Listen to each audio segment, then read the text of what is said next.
Fala pessoal, sejam muito bem-vindos ao meu canal do YouTube. Se você não é inscrito neste canal, aproveita para se inscrever e ative o sininho para receber notificações. Hoje nós estamos aqui com um convidado muito especial, o pastor Everton. Pastor, obrigado por ter vindo. Tamo junto. E hoje nós vamos falar sobre a temática do evangelismo. O pastor esteve em um projeto aí de 3 meses, né, estudando bastante, um curso que inclusive não contém aqui no Brasil. Ele é um curso que tem nos Estados Unidos e na América Latina. E hoje eu quero começar aqui com a primeira pergunta, vai ser uma espécie de entrevista. E a primeira pergunta que eu quero abordar aqui, pastor, é o seguinte: qual a importância de evangelizar? A gente sabe que as Escrituras Sagradas ela traz essa ordenança para nós sobre o evangelismo, a gente vê ali no final do Evangelho de Marcos, o ide, né? Mas qual é a importância de evangelizar definitivamente? Bom, Gabriel, evangelizar eu costumo dizer que é o único motivo pelo qual a igreja ainda está aqui. Nós não temos outro propósito para estarmos aqui na Terra senão para evangelizar. Até antes da gente começar a gravação, eu fiz algumas perguntas, né, sobre o que seria evangelizar, né? Uhum. Evangelizar tem a ver com o evangelho, que são as boas novas, as boas notícias. E essas boas notícias foi entregue nas mãos da igreja para que ela possa entregá-la ao mundo. Então, eu digo que acima de tudo que a igreja faz, desde as obras sociais, projetos, seja lá o que for, a evangelização vai ser sempre o ponto mais importante para toda a igreja, porque ela diz respeito à salvação eterna de pessoas. Perfeito. Diz respeito a resgatar pessoas do inferno e direcioná-las ao reino de Deus. Então essa é a grande importância de evangelizar, é entender que as pessoas que estão lá fora elas não estão simplesmente sofrendo com drogas, Sim, ou com bebida, ou com divórcio, ou com doenças. Elas estão padecendo de um problema muito mais grave, muito mais sério, que é o pecado que vai um dia levá-las à condenação eterna. Então essa é a grande importância de evangelizar, sim. resgatar pessoas. Eu tive uma vez estudando o livro de Atos, inclusive até com um comentário expositivo do pastor Hernandes. E ele aborda uma questão muito importante, que ele fala que os milagres, eles são importantes, distribuir cesta básica é importante, mas não é o evangelho. Sim. Né? O evangelho, ele tem tudo isso, mas definitivamente o evangelho é outras coisas. Isso pode ser portas, né, para que o evangelho entre, por exemplo, por exemplo, uma distribuição de uma cesta básica, uma pessoa pobre, necessitada, abre porta para que o evangelho venha. Sim, sim. Né?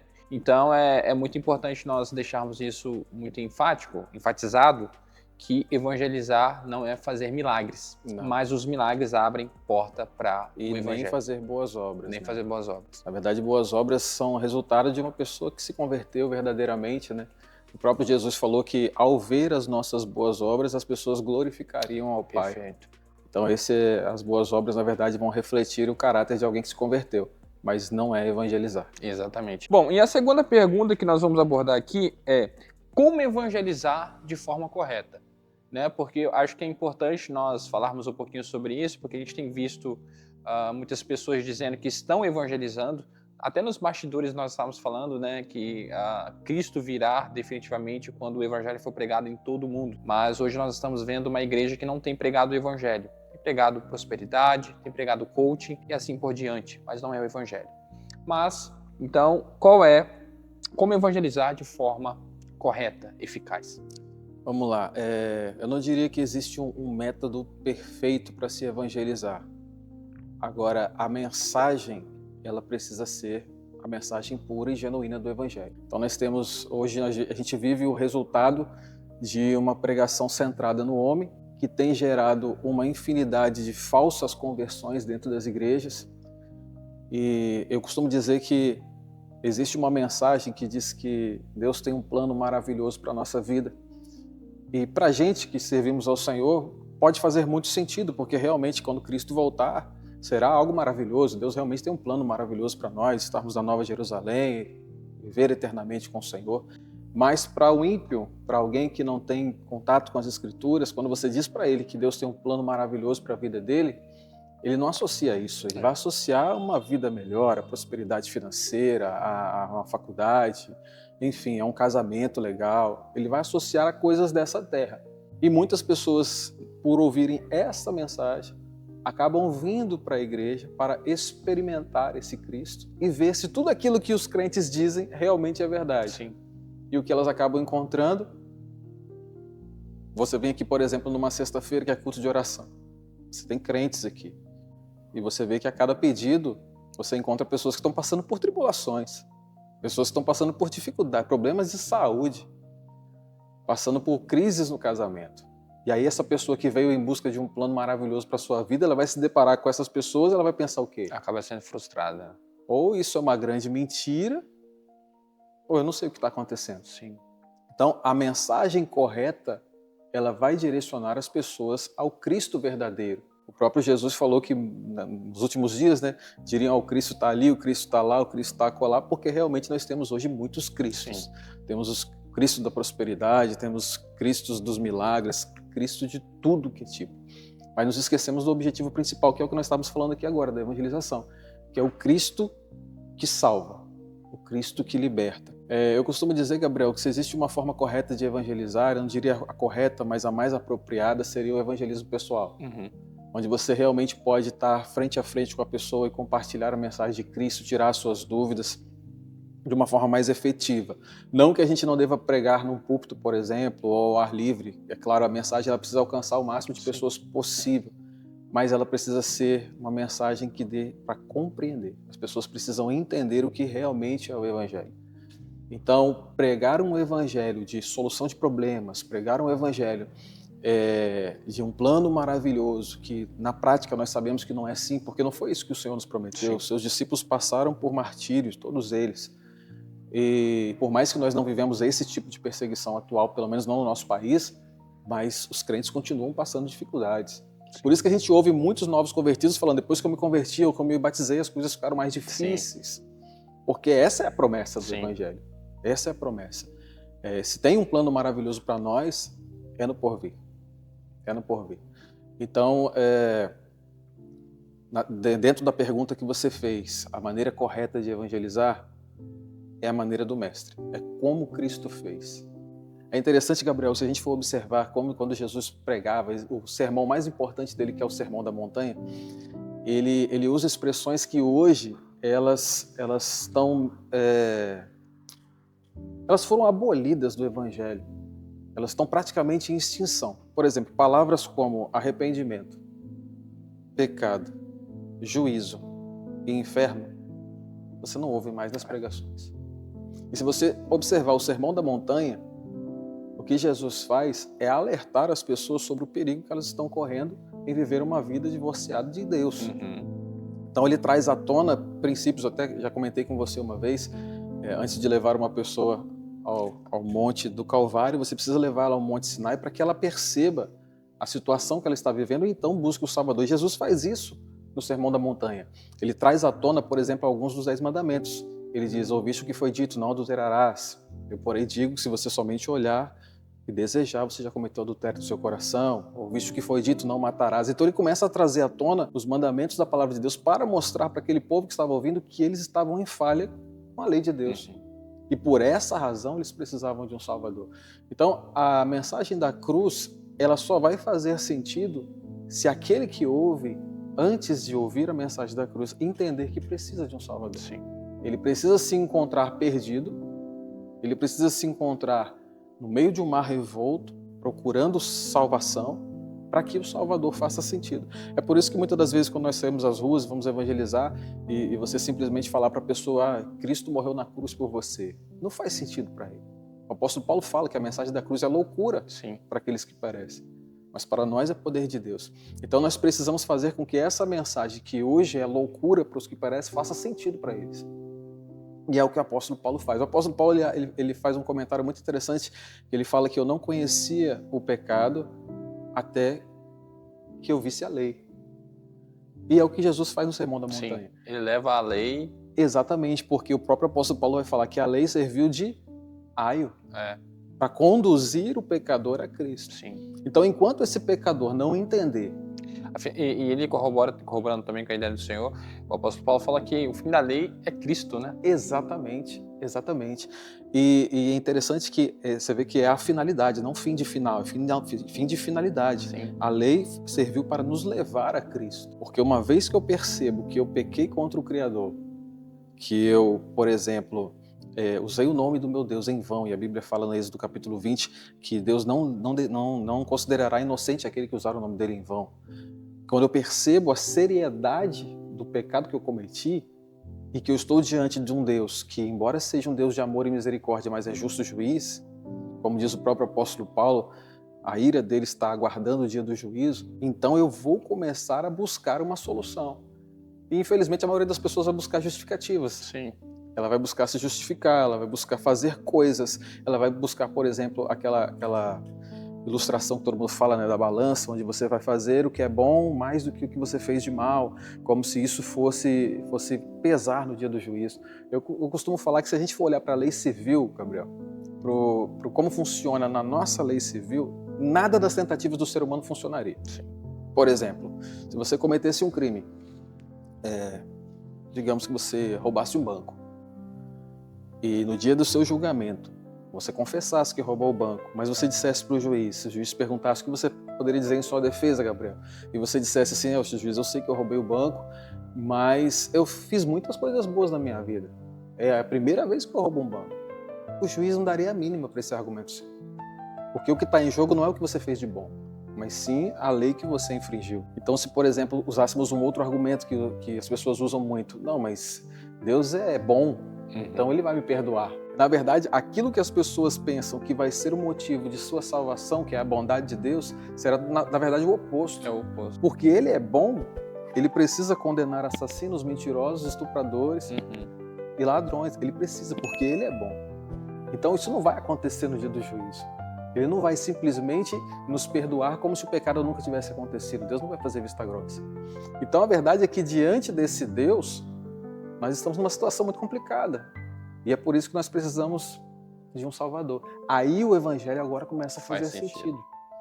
Porque agora eu começo a buscar a Cristo não para ter uma vida melhor, não para solucionar o problema do meu casamento, não para que meu filho seja liberto das drogas, ainda que o Senhor possa fazer tudo isso.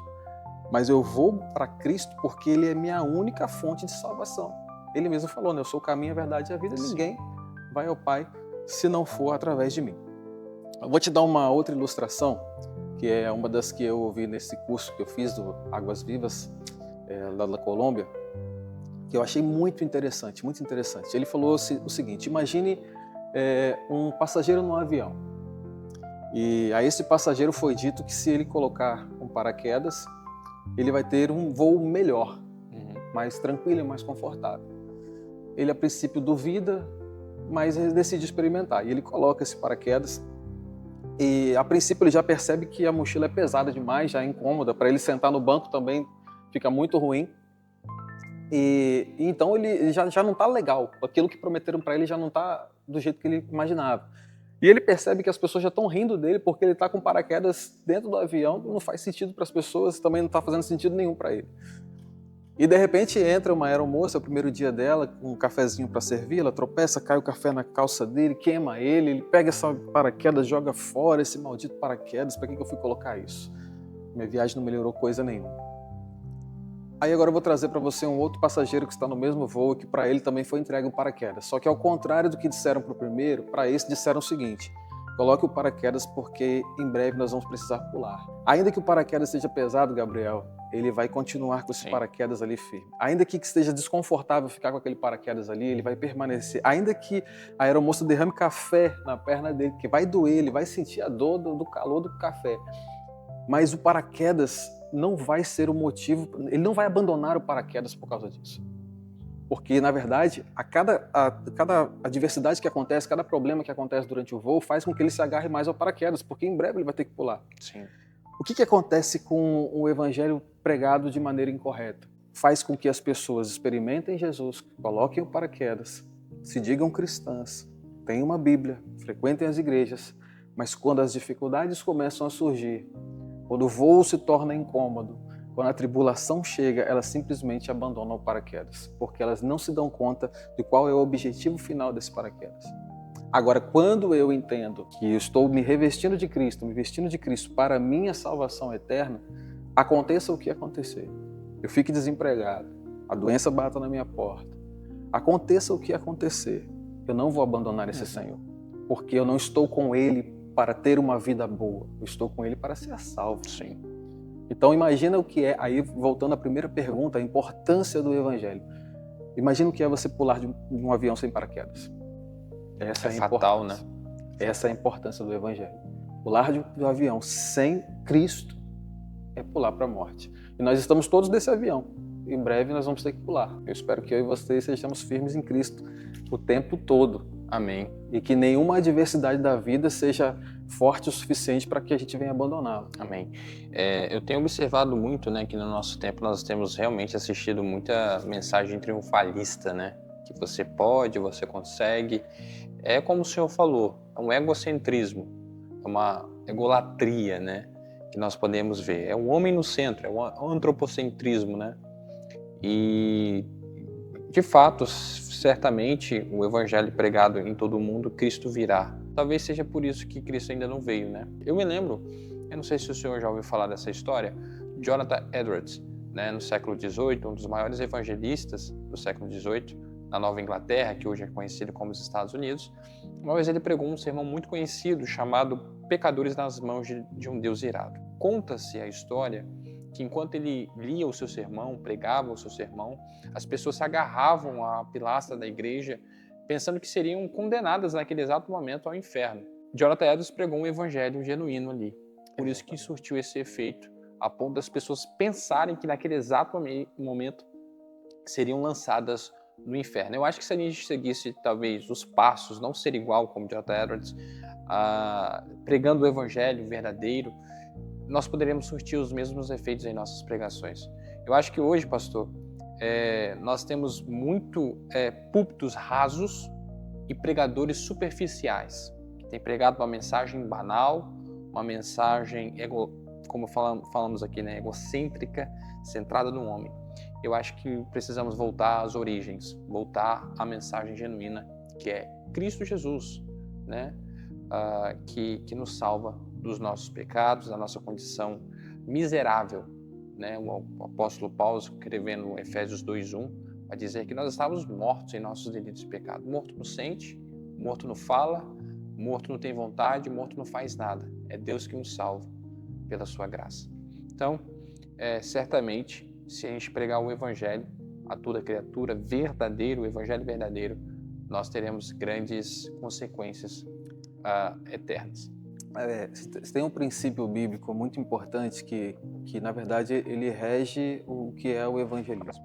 A Bíblia fala que, de um jeito mais prático para todo mundo entender, lei para os soberbos, graça para os humildes. Sempre foi assim. Se você prestar atenção, quando o jovem rico se aproxima de Jesus, ele diz assim: bom mestre, que farei para herdar a vida eterna? Qualquer pastor, qualquer evangelista gostaria de ter essa oportunidade de alguém entrando pela igreja. O que eu devo fazer para herdar a vida eterna? Talvez muitos de nós diriam assim: não, vem aqui, meu amigo, repita essa oração comigo. E então entregue a sua vida a Jesus e você será salvo. Mas não foi o que Jesus fez com aquele homem. Primeiramente, Jesus vai fazer o quê? Ele vai corrigir o seu conceito da palavra bom. Sim. E ele vai dizer que isso bom só a Deus. E aí ele vai fazer exatamente o que eu estava falando aqui agora. Ele vai apresentar para ele a lei de Deus. Conhece os mandamentos? Não matarás, não adulterarás, não furtarás. E é interessante que esse jovem vai dizer o quê? Tudo isso tenho feito, né? Desde a minha juventude, né? Então Jesus ele vai trazer à tona a essência do primeiro dos 10 mandamentos.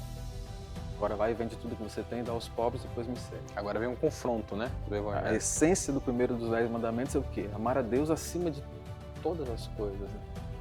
E então ele não consegue. E o mais interessante dessa passagem que eu estou trazendo ela à tona justamente para isso, porque a Bíblia fala que ele se entristece e vai embora. E Jesus não grita: calma, vamos conversar mais um pouco. Talvez você não entendeu o que eu estava falando. Jesus não apresenta a mensagem do Evangelho da graça para esse homem soberbo e arrogante. Então, graça para os humildes, lei para os soberbos. Bom, uma vez que esse homem soberbo e arrogante entende que violou as leis de Deus e que precisa do perdão do Senhor, aí sim ele vai buscar no Salvador. Uma outra passagem que vai mostrar isso muito claramente é a mulher flagra em adultério. Ela violou um dos mandamentos, que era não adulterarás, e a lei estava ali para cumprir a sentença. Não havia nada de errado, por mais que as pessoas olhem para aquilo ali, as pessoas iam apedrejar. A lei dizia que era assim, não havia nada de errado. Mas o que havia ali era uma mulher que sabia o seu pecado, e agora Jesus vai demonstrar graça para ela que está de coração quebrantado, à beira da morte. Infelizmente, muitas pessoas acabam tendo esse encontro com Cristo à beira da morte, porque quando você está na beira da morte, na verdade, você está à beira da eternidade. Sim. E é aí que você vai começar a se dar conta se a sua vida realmente fez sentido aos olhos de Deus, para que você possa passar diante do juízo dele de forma íntegra. E todas as vezes que a gente se examinar dessa forma, vamos perceber que não estamos bem com Deus. E precisamos de um Salvador. Então, o que falta para as pessoas, Gabriel, é esse entendimento de que Deus não é esse senhor bonzinho sentado numa cadeira e fingindo que não está vendo o que nós estamos fazendo. A Bíblia fala em Apocalipse capítulo 20 que naquele grande dia serão abertos livros. Sim. Livros que estão registrados os nossos atos e um livro da vida também. Então nós seremos julgados pelo aquilo que nós fizemos. Quer ver uma coisa interessante, uma outra ilustração muito interessante para a gente entender a seriedade do pecado? O ser humano, na verdade, ele costuma fazer o quê? Eu minto, mas todo mundo mente. Justifica. Exatamente. Todo mundo faz. Todo mundo faz. Imagina você na rodovia do Sol. Você está ali, a velocidade máxima no semáforo, na via da marginal é 60, na principal é 80. Você está na principal, que é 80. E mesmo que você não esteja passando no semáforo, a velocidade máxima continua sendo 80. Mas você decide ir a 120. Afinal de contas, está todo mundo indo a 120. Não tem uma viatura do trânsito, não tem radar, passou ali o viaduto, pode sentar o pé. Você está tranquilo. Até que uma viatura da Polícia Rodoviária Federal encosta atrás de você, liga a sirene, e aí você começa a perceber que a coisa agora é com você. Aí não interessa mais se está todo mundo correndo, porque agora é você e a lei, você e a justiça. Então, o que nós precisamos fazer como igreja? É pessoalizar o pecado. É mostrar para a pessoa que ela infringiu a lei. Porque às vezes nós somos muito superficiais na nossa mensagem. Nós usamos, por exemplo, o versículo do que o apóstolo Paulo diz: todos pecaram, destituídos estão da glória de Deus. Todos pecaram é fato, todos pecaram. Mas qual foi o pecado que você cometeu? Por qual pecado você será julgado no dia do juízo? Provérbios vai dizer que o temor do Senhor é o princípio da sabedoria. Sim. Aí agora faz sentido a pregação de Jonathan Eduardo. Todo mundo se agarrava porque eles estavam com medo. Sim. Medo de quê? Medo porque eles violaram a lei de Deus e sabiam disso. É interessante que essa palavra, eu não sei por que motivo no nosso país essa palavra ela se tornou sinônimo de reverência. Porque em vários textos não é assim que ela é usada. Por exemplo, quando você vê Jesus falando assim: não tema o homem que mata o corpo e lança e não sabe o que fazer com a alma. Tema antes a Deus que mata o corpo e pode lançar a alma no inferno. Essa palavra temor ali não está como reverência. Está como medo, né? É só você olhar o contexto. Então, esse temor, é claro, esse temor ele não está para mim nem para você. Porque hoje nós estamos em Cristo Jesus, nós temos paz com Deus, nós não somos mais inimigos de Deus, como diria o apóstolo Paulo. Agora nós temos paz com Deus através do sacrifício de Cristo Jesus. Pastor, muito bem. Nós vamos para a nossa última pergunta aqui. E essa pergunta aqui talvez é um pouco polêmica. O evangelismo é um dom ou uma ordenança? Há muitas pessoas que trazem a justificativa que não evangelizam porque não é o dom dela, né? A gente vê em Efésios, capítulo 4, verso de número 11, que existem os 5 ministérios lá, e um deles é o evangelismo. Mas como é que fica essa questão de dom, ordenança, para cumprir o ID? Gabriel, o evangelizar é uma ordenança para todo aquele que entendeu o que foi o sacrifício de Jesus. Uma vez que eu fui salvo e eu sei do que fui salvo, eu tenho por obrigação salvar a outro, ou pelo menos direcionar o caminho. Dizem que evangelizar é um mendigo dizendo para o outro mendigo onde tem pão. E essa é a grande realidade, né? Então, se eu encontrei a fonte de vida, se eu encontrei a fonte de salvação, eu tenho por obrigação, e por compaixão, por amor às pessoas, e direcioná-las para Cristo Jesus. É interessante se a gente for olhar de uma forma bem fácil de entender. Evangelizar, eu estou falando de trazer as boas novas. Nós falamos disso aqui, boas novas de salvação. Uhum. Então, eu estou falando de salvar a pessoa de uma condenação eterna por conta dos seus próprios pecados. Então, eu estou falando de resgatá-la do que a Bíblia chama de segunda morte. Sim. Eu estou falando disso. Então, por exemplo, se nós estivéssemos caminhando por qualquer uma dessas ruas e alguém sofresse um acidente, sendo eu profissional do SAMU, do corpo de bombeiro, enfermeiro ou médico, ou não, eu preciso prestar socorro, eu preciso fazer alguma coisa. Eu não posso olhar e dizer assim, não, eu não sou do SAMU, então não tenho esse dom. Uhum. Eu não sou médico, então... E deixar a pessoa simplesmente morrer. Então, essa responsabilidade, ela pesa sobre todos nós. Então, todos nós temos essa incumbência. E eu vou dizer mais, Gabriel. Se nós somos salvos verdadeiramente e entendemos de onde Cristo nos resgatou, e quando eu falo de onde Cristo nos resgatou, não estou falando das drogas, não estou falando da bebida, não estou falando de uma vida promíscua, estou falando de resgate da minha alma, sim, de uma condenação eterna que eu merecia. E se eu entendo isso, eu vou fazer de tudo para que todas as outras pessoas entendam, porque a vida delas depende disso. Uhum. Então a salvação eterna das pessoas depende desse entendimento, de que eu preciso do perdão de Cristo, eu preciso ser salvo por Ele, eu preciso ser resgatado por Ele. Então, nós fizemos uma pesquisa recente e é interessante que nessa pesquisa, uma das respostas que me chamou muita atenção, e embora a gente já ouça muito isso, mas não é legal de se ouvir, foram muitas pessoas dizendo que não evangelizam porque não é o dom dela, porque ela não se sente chamada para isso. Isso não existe. A Bíblia, tudo bem, a Bíblia fala de vários dons espirituais, dons ministeriais, mas compartilhar as boas novas de salvação é para todos nós. O ID de Cristo foi para todos. Louvado seja Deus porque aqueles homens que estavam com Cristo entenderam isso. Uhum. Porque se eles não tivessem entendido, talvez eles estariam no cenáculo até hoje esperando as pessoas entrarem para adorar a Deus com eles. Como muitas igrejas têm feito nos dias de hoje. Simplesmente colocam uma placa, abrem as portas e ficam esperando para que os pecadores venham. Então os apóstolos entenderam isso, por isso eles saíram para evangelizar. E aqueles os quais foram evangelizados por eles e salvos fizeram a mesma coisa, por isso o evangelho chegou até nós. Então, se isso ficasse a cargo de apenas algumas pessoas especiais, o evangelho não teria chegado até onde chegou. E talvez, e é um talvez com muita certeza de que é assim, o evangelho ainda não chegou aos quatro cantos da terra, porque muitas pessoas ainda não entenderam que na mão dela está a salvação de muitas outras pessoas. Sim. Sabe, nós temos uma carta escrita nas nossas mãos. Nós temos um passaporte para a eternidade nas nossas mãos. E se nós não entregarmos, muitas pessoas ficarão de fora. Jesus conta uma parábola, ele fala da parábola do grande banquete, onde muitas pessoas foram convidadas para participar desse banquete, todas elas justificaram, dizendo que não poderiam ir por causa de vários motivos, que acabou de casar, tinha os bois para olhar. E o dono da festa, ele fala assim, não, eu quero a minha casa cheia.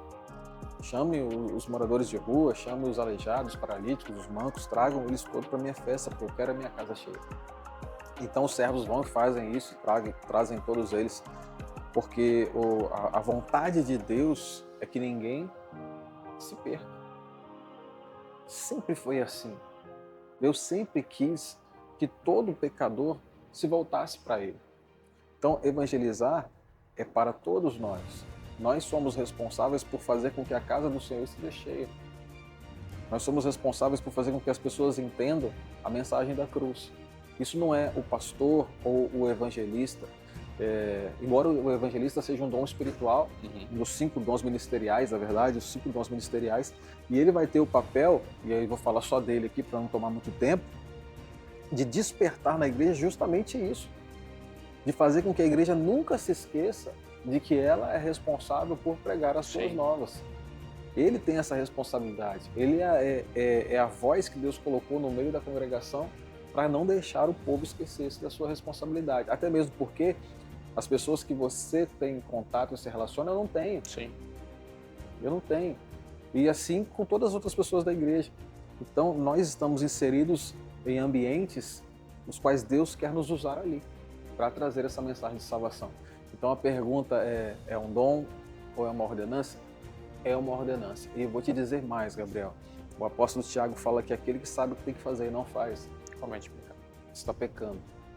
E muitas das vezes nós estamos pecando e pecando num ponto muito sério que diz respeito à salvação das pessoas. Voltando ao exemplo que eu dei, é como se nós estivéssemos passando do lado de alguém que está ferido de morte e não prestando socorro. Porque não sabemos prestar os primeiros socorros, mas talvez você possa botar ela na garupa da sua moto ou no seu carro e levar ela para quem realmente possa. Nós temos essa obrigação. Pesa sobre nós essa obrigação. Sabe uma coisa interessante? Às vezes as pessoas falam assim, mas eu já tentei evangelizar, mas as pessoas, parece que elas não entendem e eu não tenho muita paciência. Aí eu traria mais uma ilustração aqui. Às vezes nós tratamos os pecadores como aquele cego que está para atravessar uma rodovia com vários carros correndo e o sinal está verde para os carros, vermelho para o pedestre. Nós estamos observando e nós não alertamos ele de que ele está indo para a morte. Nós olhamos para ele e simplesmente dizemos assim, cara, parece que está cego. E ele é cego. Sim. A Bíblia diz isso. A Bíblia fala que o Deus desse século cegou o entendimento das pessoas. Então, se a gente está diante de uma cena dessa, é claro que nós vamos fazer isso que eu acabei de falar, nós vamos fazer o quê? Nós vamos até ele, nós vamos pegar ele pela mão, nós vamos esperar o sinal ficar verde e vamos atravessar com ele em segurança. Isso é o que todo cristão deve fazer com aqueles que nós consideramos cegos, Sim. com aqueles que nós consideramos perdidos, porque, pelo menos eu posso falar isso de experiência própria, eu estava cego, eu estava surdo, eu não ouvia, e se ouvia, não entendia. Até que um dia a luz veio e eu passei a entender essa mensagem. Então o Evangelho, ele pregar o Evangelho, evangelizar é uma ordenança para todos, sem exceção, Sim. do menor ao maior. Na 2 de Timóteo, capítulo 4, verso 5, o apóstolo Paulo fala que o Timóteo deveria cumprir o seu ministério e fazer a obra de um evangelista. Embora fosse pastor. Embora fosse pastor, ele era um pastor local, né?